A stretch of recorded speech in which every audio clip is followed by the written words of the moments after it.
This one goes out to anyone looking to buy a car. CarMax has all the options. You like options? Oh, yeah. Big options guy. Sure, you'll buy a car once you've seen all your options. All 45,000 of them. Sedans, pickups, four-wheel drives.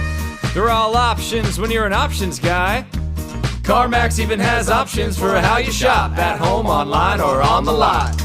Want to buy your way? Want to drive? CarMax.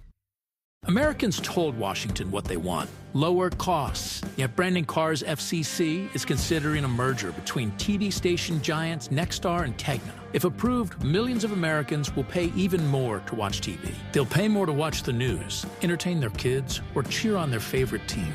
Thankfully, President Trump knows what Americans want, and President Trump can stop this. Brandon Carr needs to reject the Nexstar-Tegna merger and protect Americans from higher TV bills. Paid for by Keep It Local Media. It's tax season, and at LifeLock, we know you're tired of numbers. But here's a big one you need to hear. Billions. That's the amount of money in refunds the IRS has flagged for possible identity fraud. Now here's another big number, 100 million. That's how many data points LifeLock monitors every second. If your identity is stolen, we'll fix it guaranteed. One last big number, save up to 40% your first year. Visit lifelock.com/podcast for the threats you can't control. Terms apply.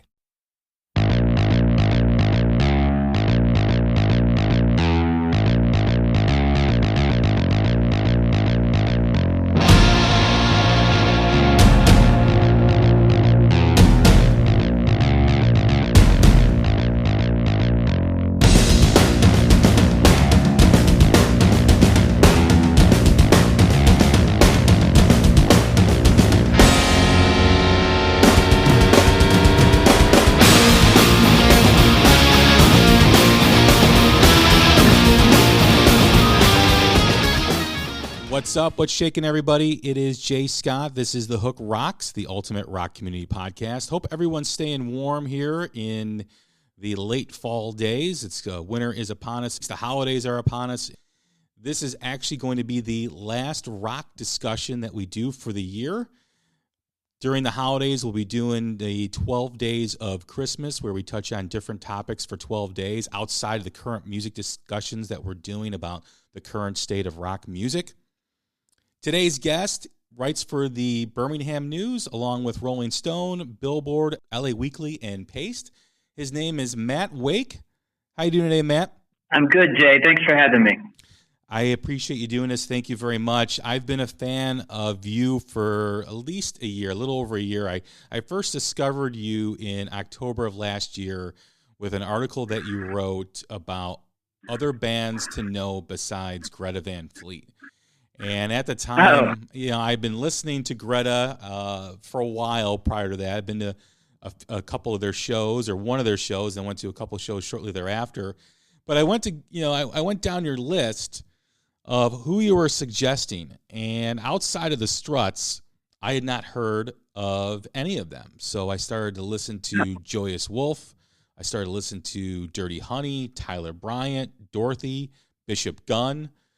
All these bands that you mentioned, and there's others in there, were absolutely phenomenal.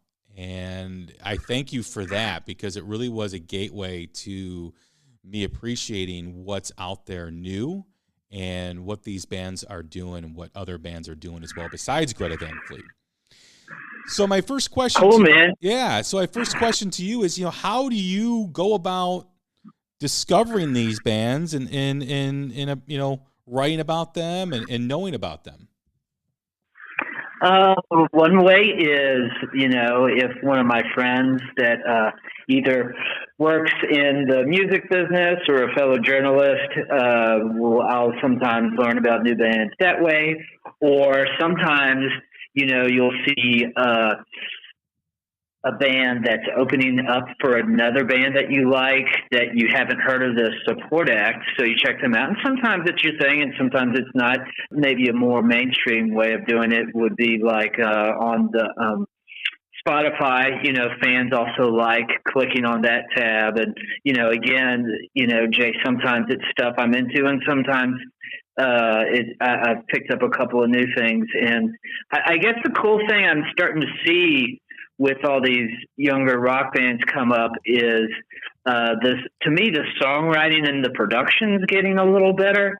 And I think that's when that gets back to the level it was in the 90s, 80s, 70s, and 60s. I think you'll see rock get bigger again and less of a niche kind of thing, because what people connect to songs, man. But if the music's powerful too, and the band looks cool, has a good vibe, that if you put that out again, people will dig it. It just for a long time we had a surplus of that, and then now I think the most talented people for a while have gone into other genres, or maybe into tech, like into technology startups. But there's some new song-oriented rockers coming up, and that's what we need. Before we really dive into it, though, and we always ask the same question to first-time guests, and that is really the essence of the show. Just like every rock song has a hook that sucks you in, every rock fan has a moment that, whether it's a song, a band, a performance, or an album, that hooked them on rock and roll. What was it for you? Two things. The first band I ever obsessed over was Motley Crue.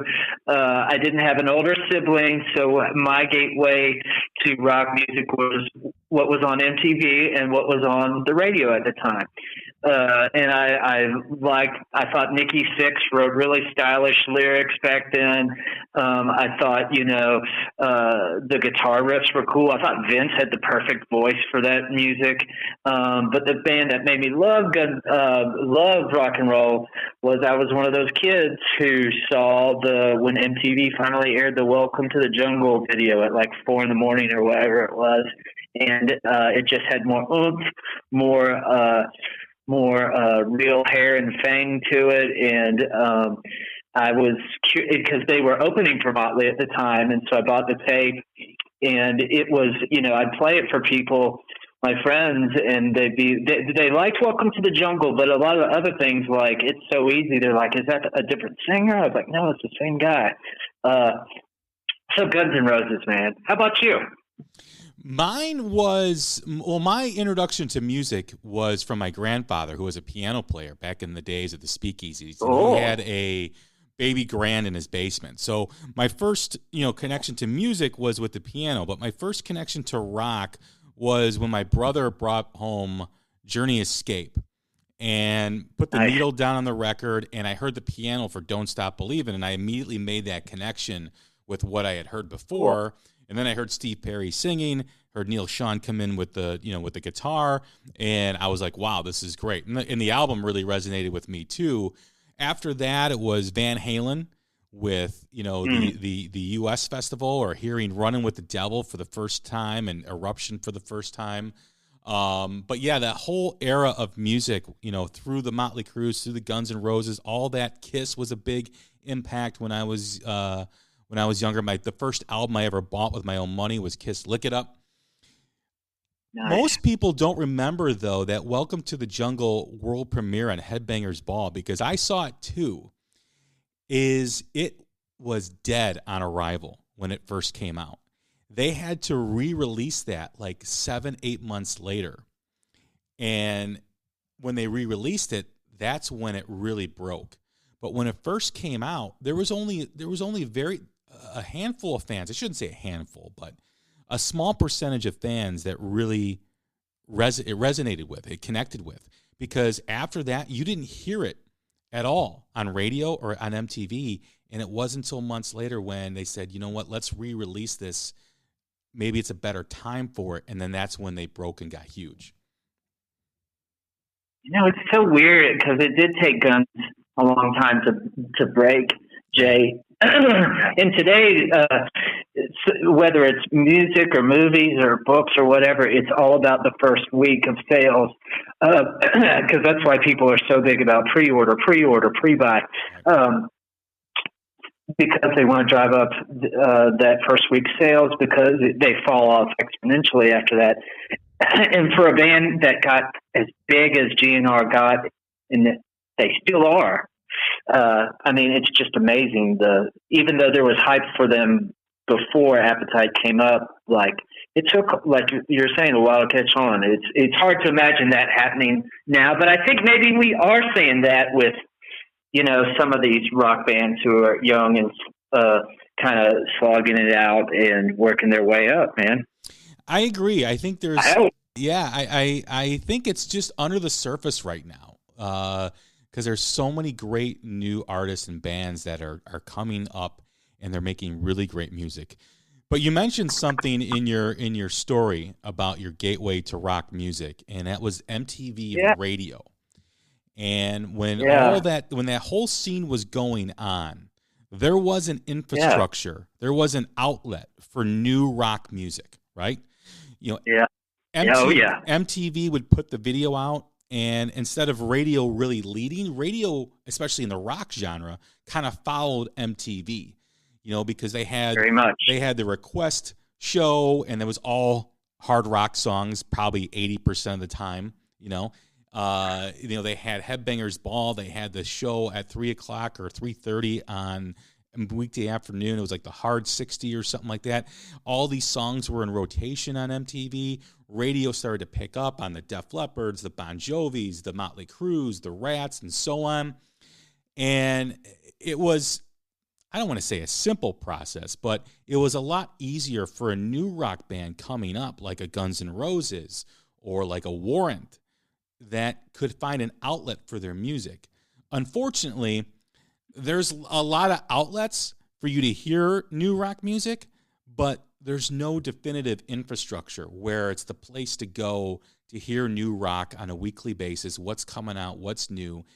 And I love all these new bands, whether it's Tyler Bryant, whether it's Dorothy, Joyous Wolf. I mention them a lot on the show, but it just doesn't seem there's the I don't want to say disconnect, maybe that is the right word, from the new great music that's coming out to the people that want to absorb it, because a lot of people don't know where to go. And, you know, I think almost there's too much for outlets for new music right now. Yeah, and like you were saying, kind of this lack of a monoculture like we used to have back in kind of that MTV era of rock and stuff. And then, you know, the radio would follow MTV, like you were saying, Jay. But I think that's something we miss, because I think it's just so fragmented now in all the different ways that people get hip to new music. I think that particularly rock, and right now rock has, for a little bit, has been on the inside looking out of, you know, the 1%, the mega stars. You know, they're mostly pop and rap things right now. But I think so the more monoculture-ish things we have left are going to cover these things that, you know, get a lot of clicks. It's business. But I think, you know, the whole thing is, I think it's close to a tipping point in a couple of big breaks. Even weird shit like, you know, like the Black Crowes coming back next year. I mean, that's a band that's and I know it's just Chris and Rich with some new guys, but like that's a band that if it came out now, people would, and the Crowes were a big deal for a while, but we were so spoiled. There were so many good rock bands who had at least 2 to 5 good songs from like 1967 to like maybe 1994. I mean, it boggles the mind, but for some reason that really dropped off. And I think in the production just was more natural sounding then, or just not so compressed, or kind of, I think it feels like something's around the corner, but without big, good songs, you know, I mean, Guns N' Roses didn't just blow up because, you know, Axl Rose was hot and Slash looked cool. Like, they had really good songs.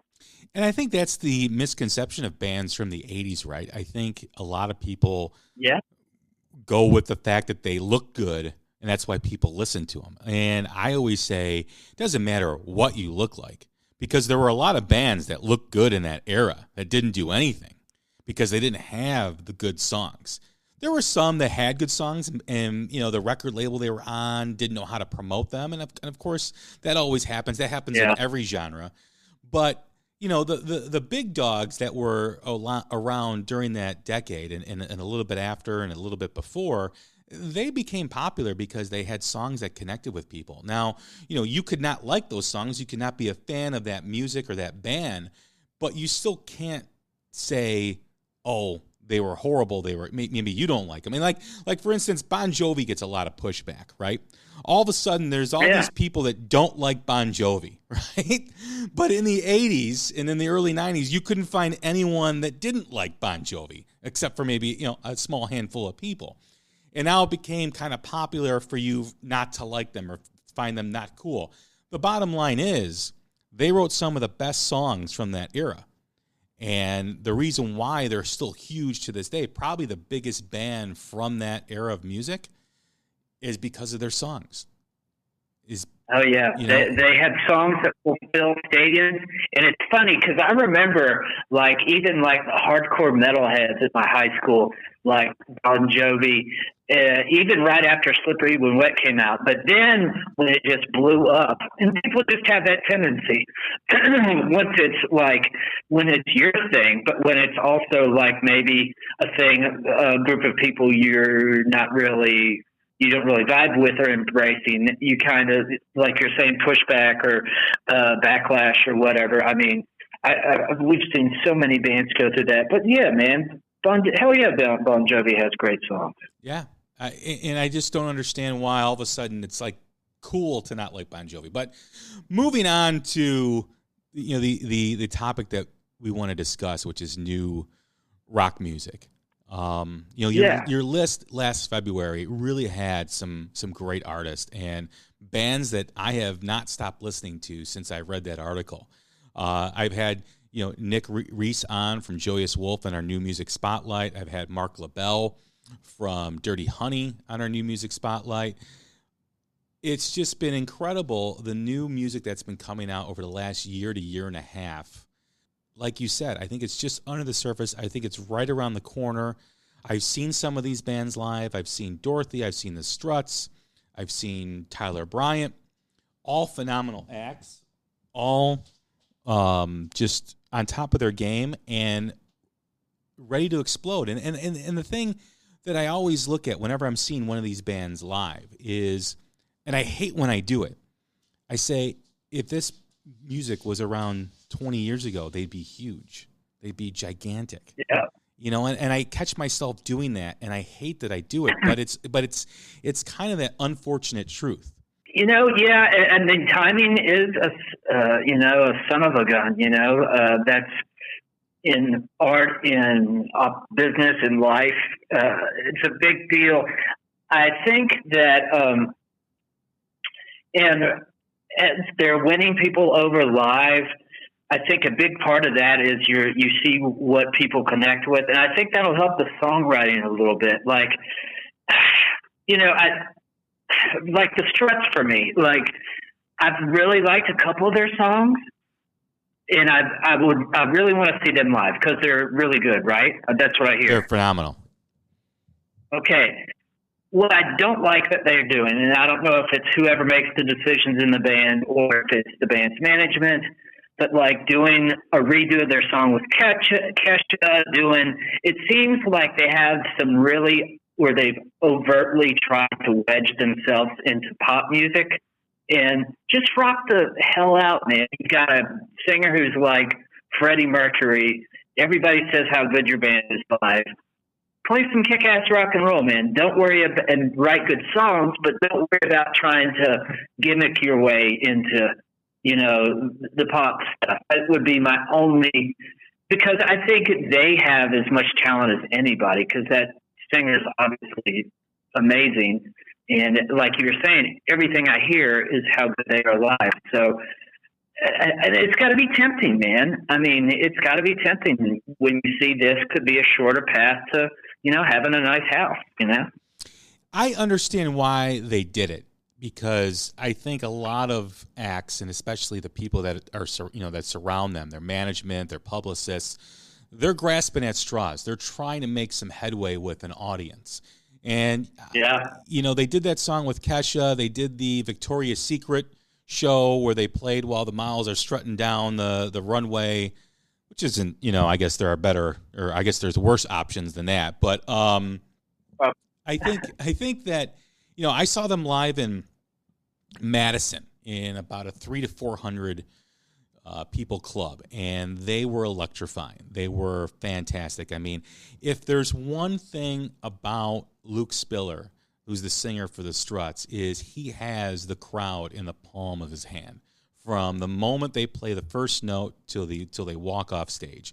And I guess in my opinion, he's really the forefront of the rock star of the new generation. And like I said, I get why they did what they did. I agree with you. I think they're such a great rock band. They should just keep moving forward with that. Unfortunately, you get people in your ear, or you're trying to find, like you said, the quickest way to make some money. They do stuff like that. I'd like to see bands like the Struts and bands like the ones that you've listed collaborate with other rock stars. Like I think if they collaborate with more of the classic rock stars, like if Slash does a guitar solo on a song and he performs with them at a couple of shows, or Steven Tyler or Joe Perry or whoever it is, I think that will bring more of a rock audience to the music, because there is a percentage of rock fans out there that won't listen to anything new, no matter what you do. Yeah. And I think if they have some of those artists, those classic rock artists, collaborate with some of these newer artists, I think that'll add some credibility and open some doors and open some ears for that classic rock fan that's completely shunned anything new. No, that would be cool, and I think that's a much better, sort of way to do it, because then if you have like a cameo, like Slash playing a guitar solo on a Struts song or something, then, I think that would feel a lot more authentic to me. That feels like, and also there's like, I had never thought of this, but I listened to the Rolling Stone podcast that Brian Hyatt does. He's a really good writer. He's written a lot of cover stories for them. But he was talking about how bands like My Chemical Romance, who I never got into because I was just older, but he was like, they didn't attract hardly any older fans. And I think, whereas I'm sure these young bands don't want a room full of all older fans. They want to, rock some people their own age too. But I think it helps the band. I mean, go to a Stone show, go to a Kiss show, go to an AC/DC show, and there's people from 6 to 70 there, Yeah, I bring my son to a lot of shows too. I've taken him to Metallica, Iron Maiden, everyone from Butch Walker to Foreigner, and he's into the rock music, and some of his friends are. But I think that's really the audience that a lot of these bands want to focus on, because let's face it, they're going to be able to grow. Their audience is going to grow with them, and that's how a band sustains a level of success, is if the younger crowd connects with them. I interviewed my son. He was on a previous episode of the podcast, and I asked him what friends of his, what classmates of his are currently listening to, and he's a freshman in high school, and most of them listen to rap.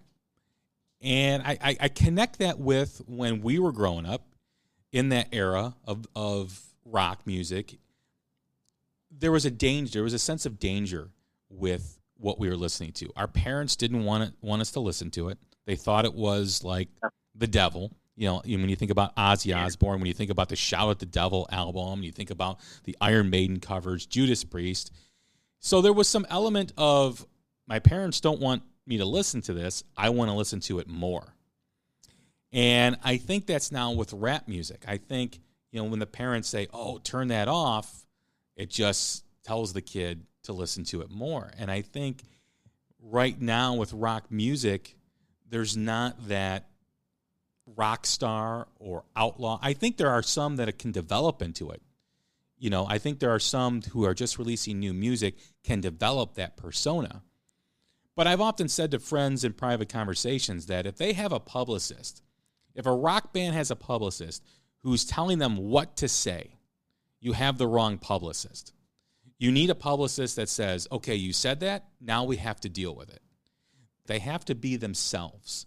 And I think, you know, with the environment that we live in today, there's too much worry about making news or being on the wrong side of the news. I think if you're a rock star, be yourself, say what's on your mind.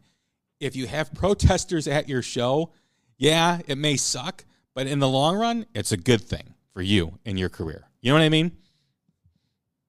Authenticity is a good thing. I think another reason maybe young people, you know, rap hip-hop music so big with them is it comes down to this. Girls like to dance. Yes. And whereas a band like AC/DC or Guns or like Appetite for Destruction, there are some danceable rhythms on there. I haven't heard a lot of rock you can dance to in a while. And people like to be around girls who are dancing. And so, you know, what are you going to put on? You know, it's like at parties and stuff. Like it's, I think that's something too. So, yeah. But also, yeah, like you said, they're the rogues now, these hip-hop guys. And good for them. They're, you know, dating the hottest chicks and, you know, doing drugs and being famous. And, you know, that is, you know, the terrain traditionally of, you know, some of these rock stars we've been talking about. My son has asked me before, you know, when do you think these bands will be huge, you know, Dad? And I said the same thing. When girls in your school start listening to them, once they start resonating with the young female audience, like you said, you know, guys want to be around chicks. If chicks start going to the shows, girls start going to the shows, guys will follow. And usually the female audience is more of a loyal audience in terms of once they like someone, they're into them for however long that run is. You know, I mean, there's a reason why Bon Jovi still sells out stadiums, right? Yeah. You know? I mean, there's a reason why, you know, Aerosmith can still do what they do with what they did in the 90s and in that decade with their more radio friendly music. You know, there's a reason why Motley Crue, Def Leppard, and Poison are packaged in a tour this year. You know, it's because it attracts that female audience. The female audience then attracts guys, and you know, then I mean, it's not. I hope it doesn't come across as like sexist to say that, but that's just the truth. You know, I mean, that's just the way the world works. I don't think it's sexist to say females set the trends. Female fans set music trends. It's been that way for a long time. I agree. And one of the frustrating things is we, you know, kind of move forward with the conversation too, is you mentioned the Black Crowes doing a tour. I just mentioned the Def Leppard Motley Crue tour. Is the lack of new bands opening up those tours. That is kind of a bummer. Totally. And I get why they do it, right? Because, you know, what I read about the Def Leppard and Motley Crue guarantee for each show, which is $3 million for Crue and $2 million for Leppard. And I think Poison's getting less than $1 million per show. And Joan Jett, I don't know what the numbers are for her, but that's a huge nut for a promoter to cover. So I understand why they step in and they say, hey, you know, we've got to have another recognizable act to open up this, to get people in the stadiums for a longer period of time. You know, the earlier they're there, you know, they leave at 11.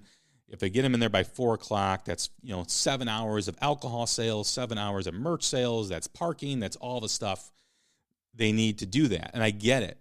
But for someone like myself and yourself who loves new bands, seeing that and not having an up-and-coming or an unknown open up that tour is frustrating. And I don't think it helps the cause for rock music. Well, I think a band that really did that in a cool way was, a couple of them. We'll think about the Stones when they came back. You know, they'd have Living Color, I think it was, on Steel Wheels. The band Living Colour opened as support act. You know, I remember later on, I think Lenny Kravitz and Stone Temple Pilots and Smashing Pumpkins were among the bands that opened for the Stones. Aerosmith in the 90s, you know, whether it was having the Crows open for them or another Southern band here called Brother Kane open for them, or, you know, Aerosmith has been traditionally pretty cool about that too. So, you know, business has changed. The concert business changed. I mean, these people, it is all numbers. That's just what it is. And I'm sure the people who are really experts on this, they just, the black and white of it is that's the way they have the best chance to be financially successful. And, you know, not everything that is successful is necessarily the most aesthetically pleasing, but, you know, I get it. Yeah, and Motley, in defense, Motley Crue has brought the Struts out and has brought other new bands out on previous tours before, you know, the farewell tour that they had in 2014, I think it was, or 16. But it is frustrating. The positive thing, though, is you are able to see bands, like I saw Tyler Bryant and Temperance Movement over the summer for like $16. And it was awesome. And I saw the Struts out in Madison for $18. I saw Greta Van Fleet 3 times. The first time I paid $15, the second time I paid $25. So you're able to see these new upcoming bands for a relatively cheap price for tickets, right? That's great. However, the audience would rather go spend $10 on a cover or a $10 cover for a cover band than go see new original music that's cheap to go see, and you got great music and great new bands in front of you. And that's another aspect too that's frustrating, where people, when they go out on a Friday, Saturday night, I don't know how it is in Alabama, but in Chicago, the cover band scene is huge, and there's not a lot of room for original rock. Yeah, there's a lot of that here. Yeah, I just got a ticket to see Dirty Honey for $15 here, so they're going to be here in January. So there's a lot of value in seeing these bands on the way up, and so $15 for Dirty Honey, I'll do that all day. Greta Van Fleet, it'll be really, because it's interesting with them because apparently they have like a whole second album ready to come out, I guess, in early 2020. And the cool thing about Greta Van Fleet is, like, I'm a fan and I like their music. And the people who like Greta Van Fleet, they're not like trying to be cool. They're not trying to be hip. They actually really like the music. It's, you know, it's not quote unquote cool to like Greta Van Fleet. So it's kind of like with the quote unquote hair metal fans. It's like they really like that music. They're not doing it because they think it's hip or they're trying to impress whoever the cool person they know is. Like, I'll be interested to see if they do stretch out at all their sound. They are so good at playing that bluesy, classic rock thing. If they could put any twist on it, they are, to me, hands down, the best songwriters of all this. And yeah, it's very much through the sort of Zeppelin-y prism. There's some other things that are starting to get in there, a little Crosby, Stills and Nash and stuff like that. But to me, yeah, they do have that sound, but they have by far the most hooks. They have by far, like, some of these bands that both you and I like, if I put it on, you know, the girls go out of the room. But if I put Greta Van Fleet on, there's less of that. And again, that's because songs are universal. But like, I'll be interested to see if they can put any twist on their sound at all, where and they're big. They are doing very good business. If they can put any of their own stamp onto it besides being able to write good songs, I think they will blow up even more so, that. But it's interesting. I think if they do another album that's straight up Zeppelin-y sounding, I wonder how many people will stick with them. I would, because I like chicken sandwiches. I don't have to have one restaurant where I get chicken sandwiches. I like this kind of rock and roll. But I don't know. I see them at being at somewhat of a crossroads. I think they're still developing their sound. I read an article with Alex Lifeson, and he's a big fan of their music. And he just said, let this band grow. Let them develop their own sound. Let them, people compared Rush. They were the Canadian Led Zeppelin when their first record came out. Who would have thought they would turn into these progressive giants, right? Yeah. You know what I mean? But also frustrates me with Greta Van Fleet too. There's a lot of things that frustrate me with the reaction of Greta Van Fleet. Number one, you almost have like these clickbait critics that are on YouTube that have to say the most outlandish things about them to get clicks, right? They put it in their tag headline about Greta Van Fleet, this or that, and then people react because they say, oh, wow, really? And they click on it, and then they get the hits, right? So there's a lot of that in play. The other thing I don't understand, too, is rock fans have been craving a new rock band, right, that is blues-based, that plays well like Greta Van Fleet, and now we have it. And now people want to tear it down.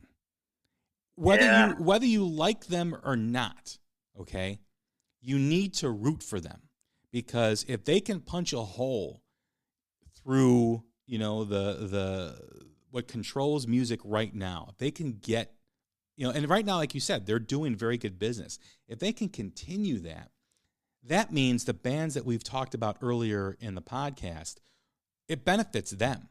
It benefits the Dirty Honeys. It benefits the Joyous Wolves, the Tyler Bryants, the Dorothys, the Bishop Guns. If without Greta Van Fleet, I don't know. I think we'll take a step back if it's not successful. If their new album, doesn't resonate like it did their last album. I mean, I remember the buzz off of that record they released earlier or late in 2018 or early 2019. I remember that, and it's been a while since a rock album that's blues-based had that kind of buzz. My son wanted to go get it. His friends wanted to come with and go to the record store, and that was awesome, So whether you like them or not, whether you think they're a Led Zeppelin ripoff, whether you can't stand them, you need to root for them because they need to be successful. I think the only other band that is on that same type of trajectory with being popular is the Struts. I think, but the Struts have more of a pop element, they have more of that Queen style, whereas Greta Van Fleet has that blues base. But let's see what their sound develops into. I mean, I don't know. It's just basically it's a product of our environment. We want to build something up, and then we just want to tear it down.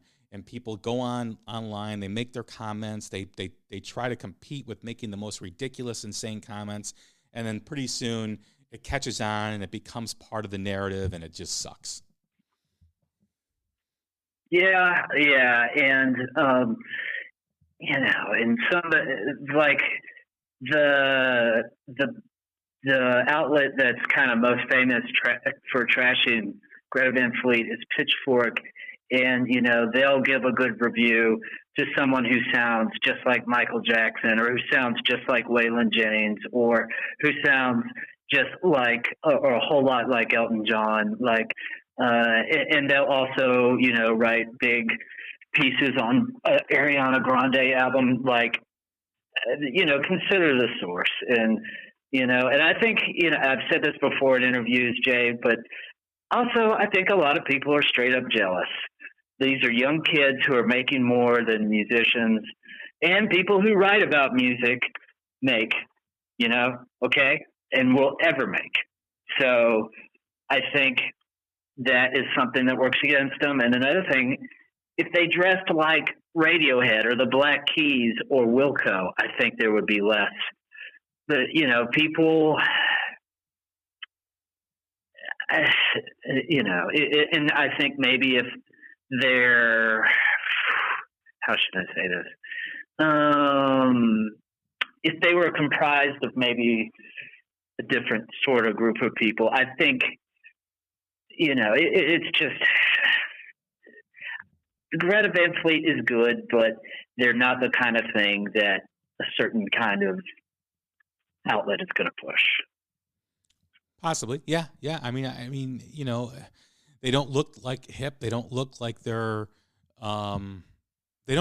for everybody, right? Let's just be honest. I mean, they look like a rock band. And, rock fans are not supposed to care what the band, or what people say about the band. They're not supposed to care about what the critics think. Rock has never been about the critics' choice. It's never been the critics' choice. Yeah. And all of a sudden you have there's this guy on YouTube who's got all these subscribers and everything, and I can't get past more than 5 minutes of his reviews because it's not genuine. It's, like I said before, it's about the clicks. It's about getting people on the page saying the most outrageous and obnoxious things, and then all of a sudden, people start to carry that thought through their own narrative. And like I tell my son, you like what you like. If the song resonates with you and connects with you, you like it. Don't let other people tell you what to not like. Do your own thing. Yeah, for sure. Music is your own journey. It's very subjective to the fan. And I don't know. I think that's what's going to be the biggest hurdle for rock music is how critics respond to it and how people at like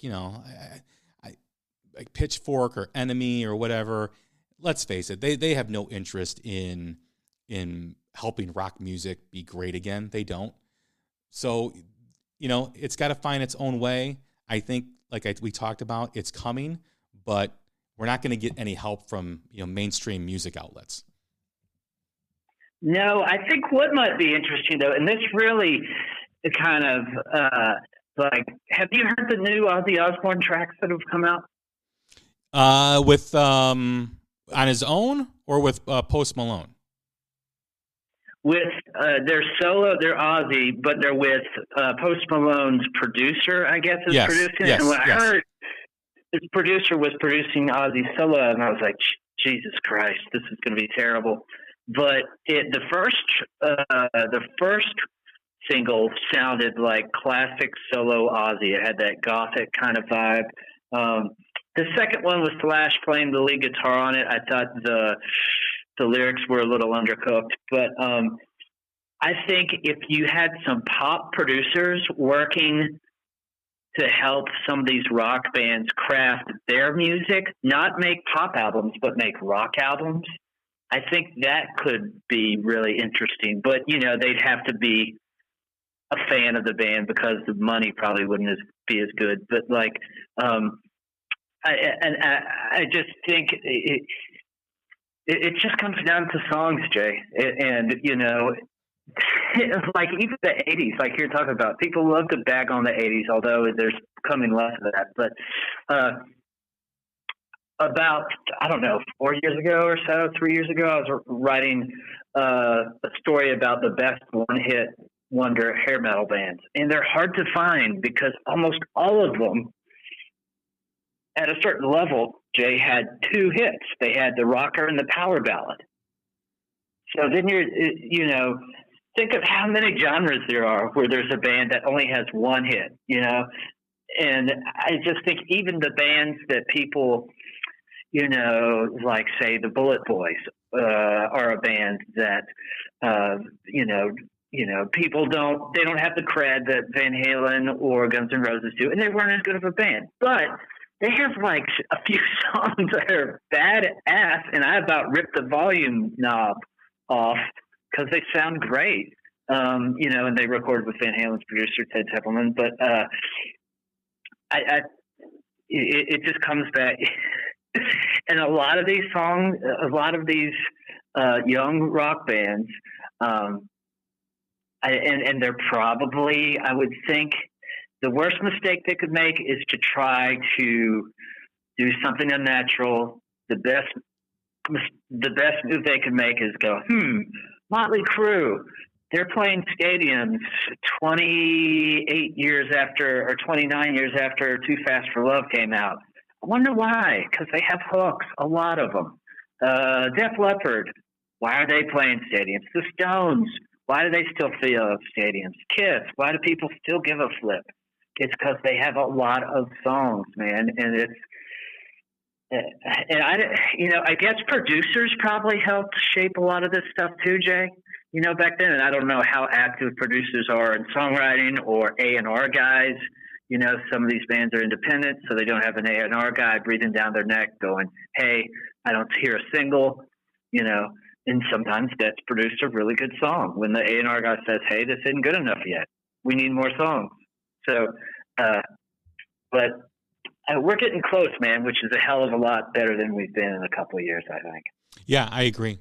What band do you think is an up-and-coming band that not a lot of people are talking about right now?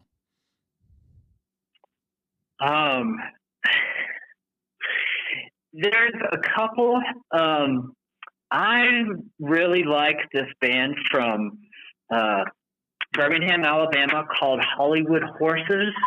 They have kind of a grunge meets glam vibe, but they have a good singer, a female singer who's also the drummer. The guitars and grooves are really good. The songs, the whole album is one of the most solid rock albums I've heard in a while. I think a band like Dirty Honey, if they take the songwriting, right now that EP has about half of the songs I like, and about half of them like, the singer's really good, and that's why I'm not turning it off right now.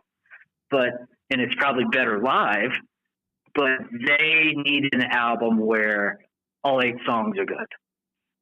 If they get that, I think they have a better chance of crossing over into areas where Greta Van Fleet hadn't reached, because they're more kind of laid back looking. They, they don't sound. You can tell they like Guns N' Roses and the Black Crowes and AC/DC, Aerosmith, but you can't go, wow, that singer sounds just like Robert Plant when he goes, ooh, baby, baby.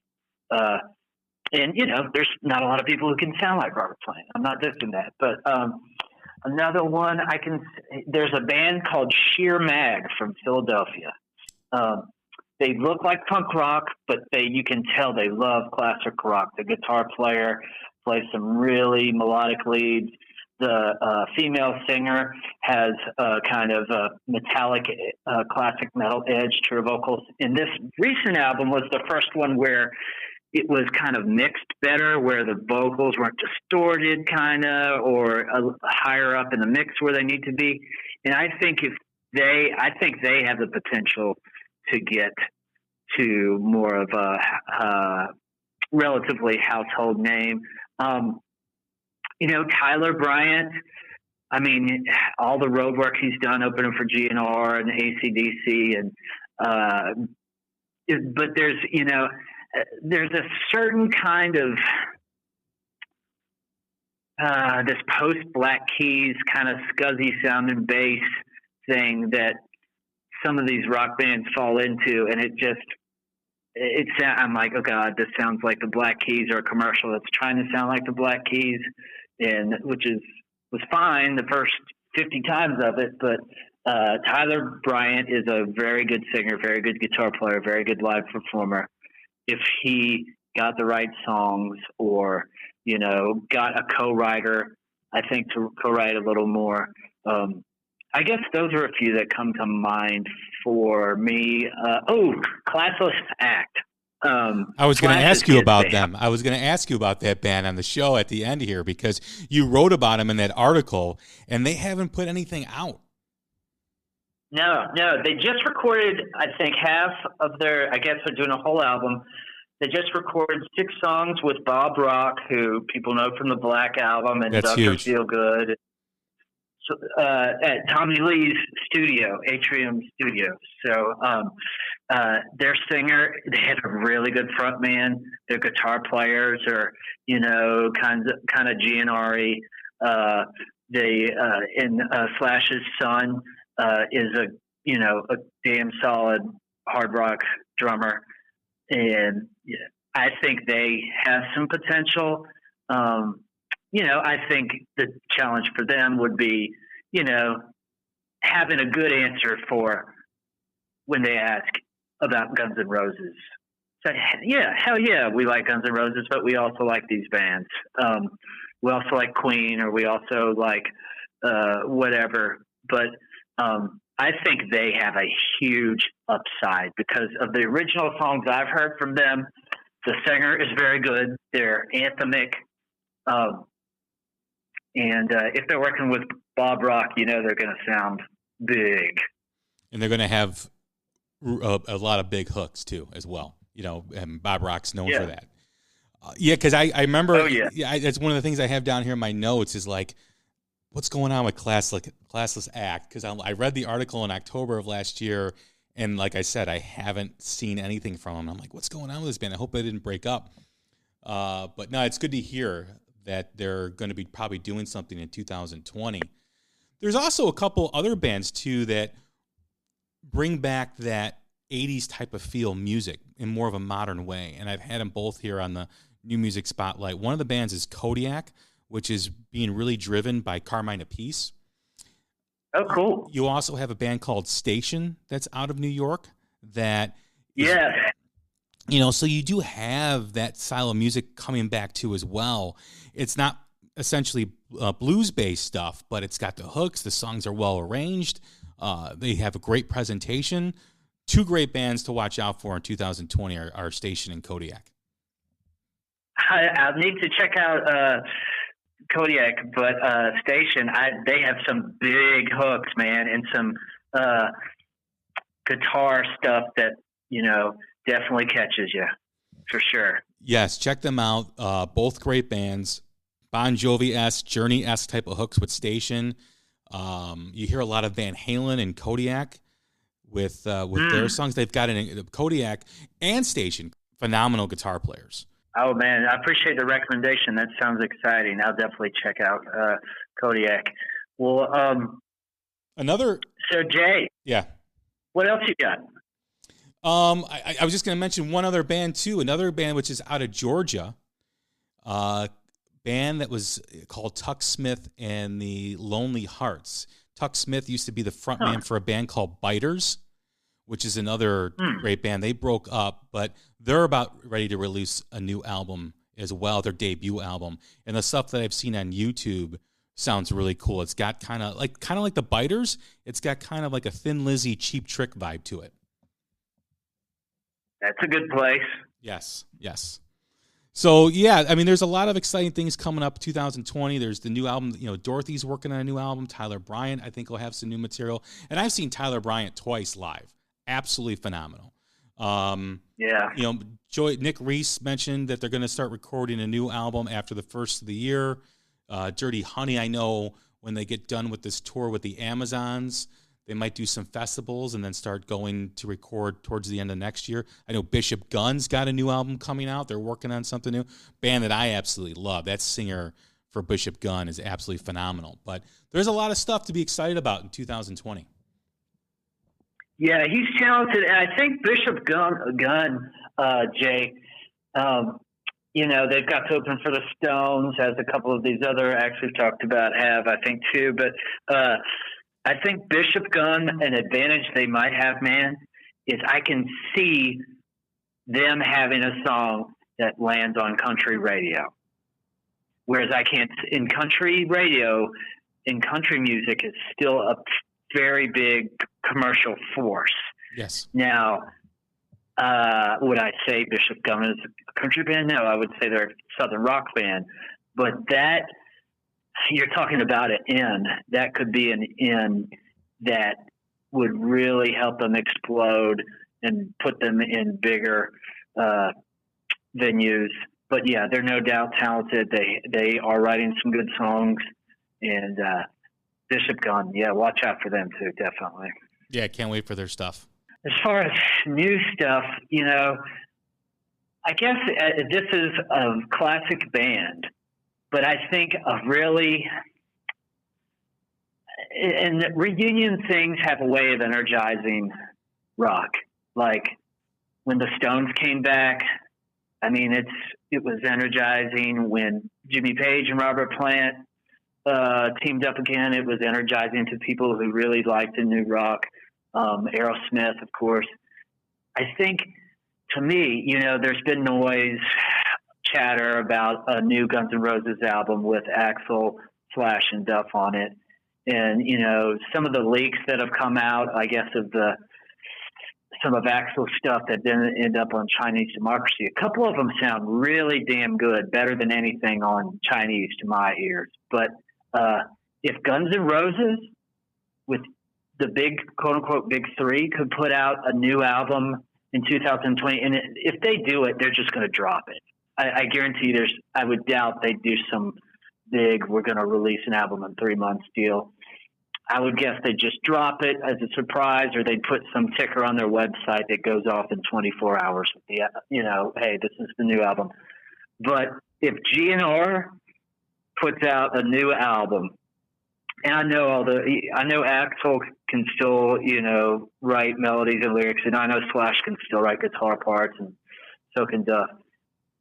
I think that could be a big thing for these smaller bands too, these younger bands, because like you say, there's that familiarity, and there are some people, it just has a way of energizing things. And if one of the giants is out and about, and, and I love the Rolling Stones, but, if they put out an album like Voodoo Lounge, that's okay, but it got people excited, and it helped, keep rock feeling exciting. And I think if GNR puts out an album and it's at least pretty good, and I think it would be if they played rock and roll, like without a bunch of weird stuff on it, but like, I think that could really help some of these ascendant young bands too.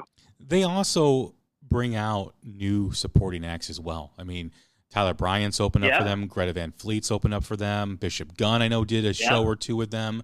And I like seeing that. I think that needs to be done more. I know, like I said before, I understand why it happens, but I think if you have an audience, a huge audience, 20, 30, 40,000 people coming into a show, and you're able to put a new band in front of 80% of capacity or 70% of capacity, it's still a good thing. And I think unfortunately, it's becoming harder and harder for new rock bands to do so, or to get on these bills. So hopefully that changes. Hopefully Guns N' Roses, Guns N' Roses won't have the pressure of Motley Crue has, to fill seats, right? I mean, Guns N' Roses will fill it on its own. It's not considered a big reunion tour. I don't know what their guarantee is, but it sounds like Guns N' Roses would probably be able to do that more so. I mean, I think if Motley Crue was out on their own, they'd be able to bring along whoever they wanted to. But when they have these big acts, these double headliners, you got to put butts in the seats, and unfortunately, the new rock bands kind of get screwed. Yeah, because until a certain point, they're not. There's only if you're playing a 300 or 400 capacity club on your own headlining, for a band that's playing a 50, 60,000 cap stadium or a 20 cap arena, just unfortunately, unless there's some management company connections, like it would surprise me at all if Dirty Honey is the support act on the Crows tour next summer, because they have the same management company and the same manager, in fact. So sometimes stuff like that will work in favor of stuff lining up like we like it. I hope that happens. Yeah, I hope that happens, because I think they would be deserving. I'm looking forward to them to seeing the same tour that you're going to go to. I know they're doing a tour with the Amazons, which I really enjoy them too as well. So hopefully that works out for them. I would love to see that. Yeah, man. Well, Jay, it's been quite nice talking some rock and roll new and vintage with you today, man. I appreciate you having me on. Absolutely. Come back anytime to talk new rock music. You're always welcome. Anytime you've got a new band, for me to check out, I always like being exposed to new stuff. But thank you once again for doing this. Same here, and thanks for those recommendations. I'm going to check them out. Jay, enjoyed it, man. Have a good one. All right, you too. Once again, this is Jay Scott. This is The Hook Rocks, the Ultimate Rock Community Podcast. We will talk again soon. Take care.